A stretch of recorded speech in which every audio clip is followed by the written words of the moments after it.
ਸਤਨਾਮ ਸ਼੍ਰੀ ਵਾਹਿਗੁਰੂ ਸਾਹਿਬ JIO. ਪਰਮ ਸਨਮਾਨਿਓ ਗੁਰੂ ਰੂਪ ਗੁਰੂ ਖਾਲਸਾ ਸਾਧ ਸੰਗਤ ਜੀ, ਵਾਹਿਗੁਰੂ ਜੀ ਕਾ ਖਾਲਸਾ ਵਾਹਿਗੁਰੂ ਜੀ ਕੀ ਫਤਿਹ। ਚੱਲ ਰਹੇ ਲੜੀਵਾਰ ਪ੍ਰਸੰਗ ਧੰਨ ਧੰਨ ਸ਼੍ਰੀ ਗੁਰੂ ਗੋਬਿੰਦ ਸਿੰਘ ਸਾਹਿਬ ਜੀ ਮਹਾਰਾਜ ਜੀ ਦੇ ਅਧਿਆਏ 22ਵੇਂ ਵਿੱਚ ਅੱਜ ਆਪਾਂ ਵੈਰੀਆਂ ਦੁਆਰਾ ਜਲ ਰੋਕਣ ਦਾ ਪ੍ਰਸੰਗ ਸਰਵਣ ਕਰਾਂਗੇ। ਆਓ ਬੜੇ ਪ੍ਰੇਮ ਨਾਲ ਇਹ ਪ੍ਰਸੰਗ ਸਰਵਣ ਕਰੀਏ। ਖਾਲਸੇ ਦਾ ਪਹਾੜੀ ਰਾਜਿਆਂ ਅਤੇ ਤੁਰਕਾਂ ਨਾਲ ਜੰਗ ਜਾਰੀ ਸੀ। ਸਤਿਗੁਰੂ ਜੀ ਸਿੰਘਾਂ ਨੂੰ ਹੁਸ਼ਿਆਰ ਕਰਕੇ ਬਚਨ ਕਰਦੇ ਸਨ, ਚੜ੍ਹਾਈ ਕਰੋ ਅਤੇ ਬਦਲਾ ਲਵੋ, ਦੁਸ਼ਟ ਉਪਦਰਵੀਆਂ ਨੂੰ ਮਾਰ ਮੁਕਾਓ। ਗੁਰੂ ਜੀ ਦੀ ਸ਼ਕਤੀ ਪਾ ਕੇ ਸਿੰਘ ਹਮਲਾ ਕਰਕੇ ਅੱਗੇ ਵਧਦੇ ਸਨ, ਜਿਵੇਂ ਬਾਜ਼ ਝਪੱਟਾ ਮਾਰ ਕੇ ਧਾਵਾ ਬੋਲਦਾ ਹੈ। ਉੱਪਰ ਤੋਂ ਸ਼੍ਰੀ ਅਨੰਦਪੁਰ ਸਾਹਿਬ ਤੱਕ ਜਲ ਇੱਕ ਛੋਟੇ ਨਾਲੇ ਰਾਹੀਂ ਚੱਲ ਕੇ ਆਉਂਦਾ ਸੀ। ਉਹ ਸਾਰੇ ਸਿੰਘਾਂ ਦੇ ਪੀਣ, ਇਸ਼ਨਾਨ ਕਰਨ ਆਦਿ ਦੇ ਕੰਮਕਾਜ ਵਿੱਚ ਆਉਂਦਾ ਸੀ। ਉਸ ਪਾਸੇ ਪਹਾੜੀਆਂ ਨੇ ਡੇਰੇ ਲਾਏ ਹੋਏ ਸਨ। ਭੀਮ ਚੰਦ ਪਾਸ ਉਸ ਦਾ ਵਜ਼ੀਰ ਕਹਿਣ ਲੱਗਾ, ਬਾਹਰ ਦਾ ਜਲ ਘੇਰੇ ਦੇ ਅੰਦਰ ਜਾਂਦਾ ਹੈ, ਇਸ ਨੂੰ ਕਿਉਂ ਪਿੱਛੇ ਹੀ ਨਾ ਰੋਕ ਲਈਏ, ਜਿਸ ਕਰਕੇ ਵੈਰੀ ਬਹੁਤ ਦੁੱਖ ਪਾਏਗਾ। ਕੋਈ ਐਸਾ ਕਾਰਨ ਨਹੀਂ ਕਿ ਜਲ ਰਹਿਤ ਹੋ ਕੇ ਵੈਰੀ ਨੂੰ ਦੁੱਖ ਦੇਣ ਦੀ ਸੂਰਤ ਨਾ ਬਣੇ। ਇਹ ਸੁਣ ਕੇ ਭੀਮ ਚੰਦ ਨੇ ਬਹੁਤ ਪਹਾੜੀ ਰਾਜਿਆਂ ਨੂੰ ਭੇਜਿਆ ਅਤੇ ਉਹਨਾਂ ਨੇ ਬੰਨ੍ਹ ਲਾ ਕੇ ਪਾਣੀ ਦੀ ਦਸ਼ਾ ਹੀ ਉਲਟਾ ਦਿੱਤੀ। ਜਦ ਪਾਣੀ ਸੁੱਕ ਗਿਆ ਅਤੇ ਹੋਰ ਨਾ ਆਇਆ ਤਾਂ ਸਿੰਘਾਂ ਨੇ ਇਸ ਬਾਰੇ ਪਹਾੜੀਆਂ ਦੀ ਖੋਟ ਸਮਝ ਲਈ। ਸਿੰਘ ਫਿਰ ਗੁਰੂ ਜੀ ਦੇ ਪਾਸ ਗਏ ਅਤੇ ਬੇਨਤੀ ਕੀਤੀ, ਹੇ ਪ੍ਰਭੂ ਜੀ, ਵੈਰੀਆਂ ਨੇ ਪਾਣੀ ਰੋਕ ਲਿਆ ਹੈ।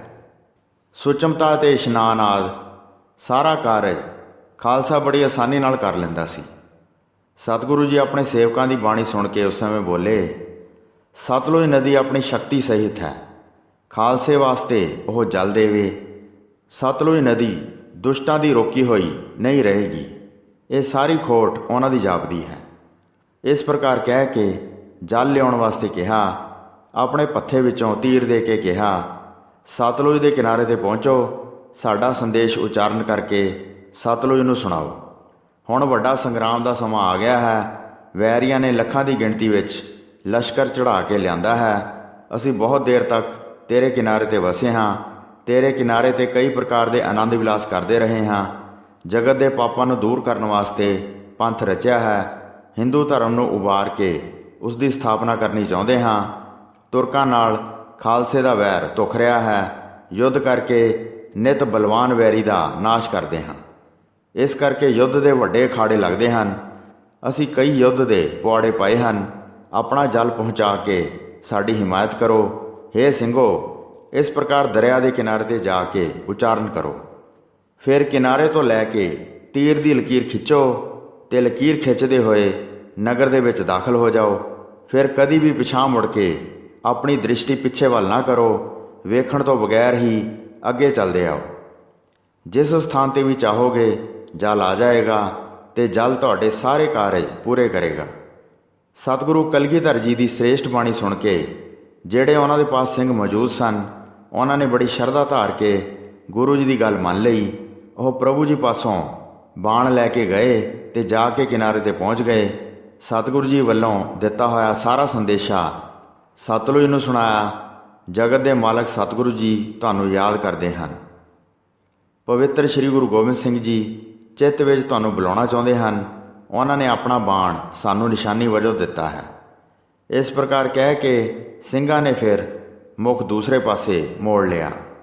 ਦਰਿਆ ਦੇ ਕਿਨਾਰੇ ਤੋਂ ਤੀਰ ਦੀ ਲੀਹ ਖਿੱਚਦੇ ਹੋਏ ਸੂਰਬੀਰ ਨਗਰ ਵੱਲ ਚਲੇ ਗਏ। ਰੇਖਾ ਕੱਢਦੇ ਹੋਏ ਅੱਗੇ ਅੱਗੇ ਆ ਰਹੇ ਸਨ। ਸਤਲੁਜ ਦਾ ਪਾਣੀ ਉਸ ਦੇ ਪਿੱਛੇ ਪਿੱਛੇ ਲੱਗ ਗਿਆ। ਤੀਰ ਦੀ ਲਕੀਰ ਉੱਤੇ ਗੰਭੀਰ ਜਲ ਚੱਲਿਆ ਆ ਰਿਹਾ ਸੀ ਅਤੇ ਸੂਰਬੀਰ ਨਗਰ ਦੇ ਕਿਨਾਰੇ 'ਤੇ ਆ ਗਿਆ। ਉਸ ਸਮੇਂ ਉਸ ਦੇ ਮਨ ਵਿੱਚ ਭਰਮ ਪ੍ਰਗਟ ਹੋਇਆ, ਪਿੱਛੇ ਜਲ ਆਉਂਦਾ ਹੈ ਕਿ ਨਹੀਂ, ਸਤਿਗੁਰੂ ਜੀ ਦੀ ਇਸਨੇ ਆਗਿਆ ਮੰਨੀ ਹੈ ਜਾਂ ਨਹੀਂ ਮੰਨੀ ਹੈ, ਪਾਣੀ ਆਉਂਦਾ ਹੈ ਕਿ ਨਹੀਂ। ਧੌਣ ਮੋੜ ਕੇ ਪਿੱਛੇ ਵੱਲ ਵੇਖਿਆ, ਵੱਡਾ ਜਲ ਦਾ ਪ੍ਰਵਾਹ ਆ ਰਿਹਾ ਸੀ, ਕਿਸੇ ਪ੍ਰਕਾਰ ਵੀ ਰੁਕਦਾ ਨਹੀਂ ਸੀ। ਨਦੀ ਦੇ ਕਿਨਾਰੇ ਤੋਂ ਤੀਰ ਦੀ ਲਕੀਰ ਖਿੱਚੀ ਸੀ, ਉੱਥੋਂ ਹੀ ਬਹੁਤ ਜਲ ਆ ਰਿਹਾ ਸੀ। ਗੰਗਾ ਦੀ ਧਾਰਾ ਵਾਂਗ ਪਾਣੀ ਬਹੁਤ ਉਜਲ ਸੀ। ਦੁੱਧ ਵਾਂਗ ਜਲ ਦੀ ਧਾਰਾ ਬਹੁਤ ਤੇਜ਼ ਵਹਿ ਰਹੀ ਸੀ। ਸਿੰਘ ਦੇ ਹਿਰਦੇ ਵਿੱਚ ਧਾਰਾ ਬਹੁਤ ਵੱਡੀ ਲੱਗੀ, ਮਾਨੋ ਜਲ ਦਾ ਵੱਡਾ ਪ੍ਰਵਾਹ ਆ ਰਿਹਾ ਹੈ। ਇਸ ਪ੍ਰਕਾਰ ਉਸਨੇ ਜਾਣਿਆ। ਫਿਰ ਉਸਨੇ ਦਿਲ ਵਿੱਚ ਇਸ ਤਰ੍ਹਾਂ ਵਿਚਾਰ ਕੀਤੀ, ਜਲ ਦਾ ਇੰਨਾ ਵੱਡਾ ਪ੍ਰਵਾਹ ਆਉਣ ਨਾਲ ਸਾਡਾ ਬਚਾਅ ਕਿਵੇਂ ਹੋਵੇਗਾ? ਜਦ ਮੈਂ ਇਸ ਨੂੰ ਲੈ ਕੇ ਨਗਰ ਵਿੱਚ ਦਾਖਲ ਹੋਵਾਂਗਾ, ਜਿੱਥੇ ਕਿੱਥੇ ਵਿਸ਼ਾਲ ਜਲ ਹੋ ਜਾਏਗਾ, ਕਿਲ੍ਹਾ ਆਦਿ ਅਤੇ ਹੋਰ ਮਕਾਨਾਂ ਨੂੰ ਡੇਗ ਦੇਵੇਗਾ। ਜਲ ਦੇ ਅੱਗੇ ਕੋਈ ਵੀ ਠਹਿਰ ਨਹੀਂ ਸਕਦਾ। ਰਾਤ ਦਾ ਸਮਾਂ ਹੈ, ਕੋਈ ਵੀ ਨਹੀਂ ਜਾਣੇਗਾ। ਲੋਕ ਇਹੋ ਸਮਝਣਗੇ ਕਿ ਕੀ ਪਰਲੋ ਆ ਗਈ ਹੈ। ਇਸਤਰੀ ਪੁਰਸ਼ ਕੀ ਨਿਰਣਾ ਕਰਨਗੇ। ਜਲ ਦਾ ਅਚਾਨਕ ਕਸ਼ਟ ਪੈ ਜਾਏਗਾ। ਹੁਣ ਜੇ ਮੈਂ ਇਸ ਨੂੰ ਹੱਥ ਜੋੜ ਕੇ ਹਟਾ ਦਿੰਦਾ ਹਾਂ, ਇਸਤਰੀ ਪੁਰਸ਼ਾਂ ਸਹਿਤ ਸਾਰੇ ਨਗਰ ਨੂੰ ਬਚਾ ਲਵਾਂਗਾ। ਜੇ ਇਸ ਵੱਡੇ ਪ੍ਰਵਾਹ ਨੂੰ ਨਾਲ ਲੈ ਕੇ ਜਾਵਾਂਗਾ ਤਾਂ ਮੈਨੂੰ ਵੱਡਾ ਪਾਪ ਲੱਗੇਗਾ ਅਤੇ ਮੇਰੇ ਵਿੱਚ ਇੰਨੀ ਸ਼ਕਤੀ ਨਹੀਂ ਹੈ ਕਿ ਮੈਂ ਇਸ ਨੂੰ ਰੋਕ ਸਕਾਂਗਾ। ਇਸ ਪ੍ਰਕਾਰ ਵਿਚਾਰ ਕਰਕੇ ਹੱਥ ਜੋੜੇ ਤੇ ਬੇਨਤੀ ਕੀਤੀ, ਹੇ ਬੜੇ ਤੇਜ਼ ਆ ਰਹੇ ਜਲ ਦੇ ਪ੍ਰਵਾਹ, ਰੁਕ ਜਾਓ। ਜਲ ਨੂੰ ਲਿਆਉਣ ਵਾਲੇ ਨੇ ਜਦ ਇਸ ਤਰ੍ਹਾਂ ਕਿਹਾ ਤਾਂ ਨਗਰ ਤੋਂ ਪਰੇ ਹੀ ਜਲ ਦਾ ਪ੍ਰਵਾਹ ਰੁਕ ਗਿਆ। ਜਦ ਉਸ ਨੂੰ ਕੁਝ ਵੀ ਦਿਖਾਈ ਨਾ ਦਿੱਤਾ ਤਾਂ ਉੱਥੋਂ ਉਹ ਚੱਲ ਕੇ ਨਗਰ ਦੇ ਵਿੱਚ ਆ ਗਿਆ। ਸ਼੍ਰੀ ਕਲਗੀਧਰ ਪਾਤਸ਼ਾਹ ਨੂੰ ਨਮਸਕਾਰ ਕਰਕੇ ਉਸ ਸਮੇਂ ਹੱਥ ਜੋੜ ਕੇ ਬੋਲਿਆ, ਹੇ ਪ੍ਰਭੂ ਜੀ, ਮੇਰੀ ਗਲਤੀ ਬਖਸ਼ ਲਓ। ਮੈਂ ਜਲ ਦੇ ਵੱਡੇ ਪ੍ਰਵਾਹ ਨੂੰ ਆਉਂਦੇ ਨੂੰ ਰੋਕ ਲਿਆ ਹੈ। ਜਦ ਮੈਂ ਤੀਰ ਨਾਲ ਲਕੀਰ ਕੱਢੀ ਤਾਂ ਮੇਰੇ ਪਿੱਛੇ ਪਿੱਛੇ ਜਲ ਦਾ ਵੱਡਾ ਪ੍ਰਵਾਹ ਆਇਆ। ਜਲ ਦਾ ਭੈ ਕਰਕੇ ਮੈਂ ਬੇਨਤੀ ਕੀਤੀ, ਪ੍ਰਵਾਹ ਪਿਛਾਂਹ ਹਟ ਗਿਆ ਹੈ, ਪਰ ਉਸ ਦੀ ਨਿਸ਼ਾਨੀ ਦਿਸ ਰਹੀ ਹੈ। ਫਿਰ ਲੋਪ ਹੋ ਗਿਆ ਹੈ, ਦੁਬਾਰਾ ਦਿਖਾਈ ਨਹੀਂ ਦਿੱਤਾ। ਜਲ ਲਿਆਉਣ ਵਿੱਚ ਵੱਡੀ ਗਲਤੀ ਹੋਈ ਹੈ। ਸਤਿਗੁਰੂ ਜੀ ਨੇ ਸੁਣ ਕੇ ਉਸ ਨੂੰ ਕਿਹਾ, ਸਮਾਂ ਪਾ ਕੇ ਇਹ ਗੱਲ ਵੀ ਸਹੀ ਹੋ ਜਾਏਗੀ। ਉਸ ਨਾਲੇ ਦਾ ਨਾਮ ਹਿਮਾਇਤੀ ਨਾਲਾ ਹੋਵੇਗਾ। ਉਸ ਦਾ ਸੁੰਦਰ ਨਿਰਮਲ ਪ੍ਰਵਾਹ ਵਹੇਗਾ। ਇਸ ਦੇ ਜਲ ਦਾ ਸੁੰਦਰ ਘਾਟ ਬਣੇਗਾ। ਜਿਹੜੇ ਇਸ ਵਿੱਚ ਇਸ਼ਨਾਨ ਕਰਨਗੇ ਉਹ ਵੱਡੇ ਪੁੰਨ ਦਾ ਫਲ ਪ੍ਰਾਪਤ ਕਰਨਗੇ। ਚਿਰਕਾਲ ਦੇ ਪਾਪ ਨਾਸ਼ ਹੋ ਜਾਣਗੇ। ਇਸ ਪ੍ਰਕਾਰ ਕਹਿ ਕੇ ਸਤਿਗੁਰੂ ਜੀ ਚੁੱਪ ਹੋ ਗਏ। ਇਸੇ ਰੀਤੀ ਨਾਲ ਘੇਰਾ ਪਿਆ ਰਿਹਾ। ਅਨਾਜ ਮੁੱਕ ਜਾਣ ਨਾਲ ਸਾਰਿਆਂ ਨੇ ਵੱਡਾ ਦੁੱਖ ਪਾਇਆ। ਸਤਿਗੁਰੂ ਜੀ ਨੇ ਕਠਿਨ ਖੇਲ ਆਰੰਭਿਆ ਸੀ। ਸੁਣ ਵੇਖ ਕੇ ਸਾਰਿਆਂ ਨੂੰ ਬਹੁਤ ਹੈਰਾਨੀ ਹੁੰਦੀ ਸੀ। ਸਿੱਖਾਂ ਨੂੰ ਸੋਨੇ ਵਾਂਗ ਤਾਪ ਰਹੇ ਸਨ, ਕਸੌਟੀ 'ਤੇ ਲਾ ਕੇ ਸ਼ੁੱਧ ਬਣਾ ਰਹੇ ਸਨ। ਜੋ ਨਾ ਘਟਣ ਵਾਲੀ ਅਵਸਥਾ ਨੂੰ ਪੁੱਜਾ ਜਾਂਦਾ ਹੈ, ਭਾਵ ਉਸ ਨੂੰ ਫਿਰ ਵੱਟਾ ਨਹੀਂ ਲੱਗਦਾ ਹੈ। ਭਾਵ ਸਿੱਖ ਫਿਰ ਗਿਰਾਵਟ ਵਿੱਚ ਨਹੀਂ ਜਾਂਦਾ, ਪਰਮ ਪਦਵੀ 'ਤੇ ਟਿਕ ਜਾਂਦਾ ਹੈ। ਸਿੱਖੀ ਤਲਵਾਰ ਦੀ ਧਾਰ ਵਾਂਗ ਤਿੱਖੀ ਹੈ। ਉਸ 'ਤੇ ਚੱਲਣਾ ਬੜਾ ਕਠਿਨ ਹੈ ਅਤੇ ਦੁਖਦਾਈ ਹੈ। ਪ੍ਰੇਮ ਲਿਆ ਤੇ ਮਨ ਬਦਲੇ ਵਿੱਚ ਦਿੱਤਾ। ਸਿਰ ਦੇ ਵੱਟੇ ਸਿਦਕ ਕਾਇਮ ਰਹਿੰਦਾ ਹੈ। ਜਿਨ੍ਹਾਂ ਉੱਤੇ ਪਰਮੇਸ਼ਰ ਨੇ ਕਿਰਪਾ ਕੀਤੀ ਹੈ, ਉਹ ਸਤਿਗੁਰੂ ਜੀ ਦੇ ਚਰਨਾਂ ਵਿੱਚ ਮਨ ਨੂੰ ਸੌਂਪ ਦਿੰਦੇ ਹਨ। ਜਿਹੜੇ ਸਵਾਮੀ ਅੱਗੇ ਸੀਸ ਅਰਪਣ ਕਰਦੇ ਹਨ, ਜੇ ਸਵਾਮੀ ਸੀਸ ਕੱਟ ਲਵੇ ਤਾਂ ਮਨ ਵਿੱਚ ਫਿਰ ਕਿਉਂ ਡਰੇ? ਜਦ ਆਪਣਾ ਆਪ ਅਰਪਣ ਕਰ ਦਿੱਤਾ, ਆਪਣਾਪਨ ਛੱਡ ਦਿੱਤਾ, ਫਿਰ ਵੀ ਦੇਹ ਹੰਤਾ ਜਿਹੜਾ ਕਰੇ ਤਾਂ ਉਸ ਸਮੇਂ ਉਹ ਕੂੜ ਕਾਰਜ ਕਰਦਾ ਹੈ। ਉਸ ਪ੍ਰਕਾਰ ਹੀ ਸਭ ਸਿੰਘਾਂ ਨੇ ਗੁਰੂ ਜੀ ਨੂੰ ਪ੍ਰਾਣ ਅਰਪਣ ਕੀਤੇ ਹਨ। ਗੁਰੂ ਜੀ ਵਾਸਤੇ ਹੀ ਚਿੱਤ ਵਿੱਚ ਸ਼ਹੀਦ ਹੋਣਾ ਚਾਹੁੰਦੇ ਹਨ। ਮਹਾਂ ਭੁੱਖੇ ਰਹਿ ਕੇ ਦਿਨ ਗੁਜ਼ਾਰਦੇ ਹਨ। ਹਰ ਵੇਲੇ ਕਮਰ ਕੱਸਾ ਕੱਸ ਛੱਡਦੇ ਹਨ ਅਤੇ ਬੰਦੂਕਾਂ ਚਲਾਉਂਦੇ ਹਨ। ਪਾਓ ਪਾਓ ਭਰ ਕਦੀ ਕਦੀ ਅਨਾਜ ਮਿਲਦਾ ਹੈ। ਜਿਹੜਾ ਗੁਰੂ ਘਰ ਵਿੱਚ ਬਣਦਾ ਹੈ ਉਹ ਛਕਦੇ ਹਨ। ਕਈ ਦੇਰ ਨਾਲ ਬਾਹਰ ਨਿਕਲਦੇ ਹਨ। ਵੱਡੇ ਹਨੇਰੇ ਹੋਏ ਨੂੰ ਵੀ ਨਹੀਂ ਵੇਖਦੇ ਹਨ। ਬਾਹਰੋਂ ਆ ਕੇ ਅਨਾਜ ਲਿਆਉਂਦੇ ਹਨ। ਕਈ ਨਾਮ ਦੇ ਆਸਰੇ ਹੀ ਜਿਉਂਦੇ ਹਨ। ਇੱਕ ਦਿਨ ਸਿੰਘਾਂ ਨੇ ਸਲਾਹ ਕੀਤੀ ਕਿ ਕਿਸੇ ਪਿੰਡ ਵਿੱਚੋਂ ਜਾ ਕੇ ਅਨਾਜ ਲਿਆਈਏ। ਸਲਾਹ ਕਰਕੇ ਰਾਤ ਨੂੰ ਚਲੇ ਗਏ ਅਤੇ ਬਹੁਤ ਦੂਰ ਦੂਣ ਵਿੱਚ ਪਹੁੰਚ ਗਏ। ਉੱਥੇ ਜਾ ਕੇ ਇੱਕ ਪਿੰਡ ਵੇਖਿਆ। ਅਚਾਨਕ ਪਿੰਡ ਦੇ ਅੰਦਰ ਚਲੇ ਗਏ ਅਤੇ ਜਿਹੜਾ ਅੜਿਆ ਉਸ ਨੂੰ ਮਾਰ ਲਿਆ। ਜਿਨ੍ਹਾਂ ਵੀ ਘਰਾਂ ਵਿੱਚੋਂ ਅਨਾਜ ਲੱਭਾ ਉਹਨਾਂ ਹੀ ਪੰਡਾਂ ਵਿੱਚ ਬੰਨ੍ਹ ਲਿਆ। ਕਈਆਂ ਨੇ ਆਪਣੇ ਘੋੜਿਆਂ 'ਤੇ ਲੱਦ ਲਿਆ। ਘਿਓ ਮਿੱਠਾ ਜਿੰਨਾ ਵੀ ਉਹਨਾਂ ਨੂੰ ਲੱਭਾ ਉਹ ਸਾਰਾ ਨਾਲ ਲੈ ਲਿਆ। ਵਸਤੂ ਜਿਹੜੀ ਖਾਣ ਵਾਲੀ ਪਾਈ ਉਹ ਸਭ ਸਿੰਘਾਂ ਨੇ ਚੁੱਕ ਲਈ। ਲੈ ਕੇ ਨਿਕਲ ਕੇ ਰਸਤੇ ਪੈ ਗਏ। ਪਿੱਛੇ ਮਨੁੱਖ ਬਹੁਤ ਰੌਲਾ ਮਚਾ ਰਹੇ ਸਨ।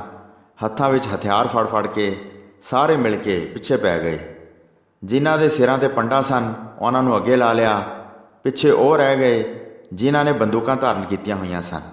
ਜਿਹੜੇ ਪਿੱਛੇ ਪਏ ਉਹ ਮਾਰ ਕੇ ਹਟਾ ਦਿੱਤੇ। ਹਨੇਰੇ ਵਿੱਚ ਡਰਦਾ ਕੋਈ ਨੇੜੇ ਨਹੀਂ ਸੀ ਆਉਂਦਾ। ਖਾਣ ਵਾਸਤੇ ਕਈ ਦਿਨ ਗੁਜ਼ਾਰੇ।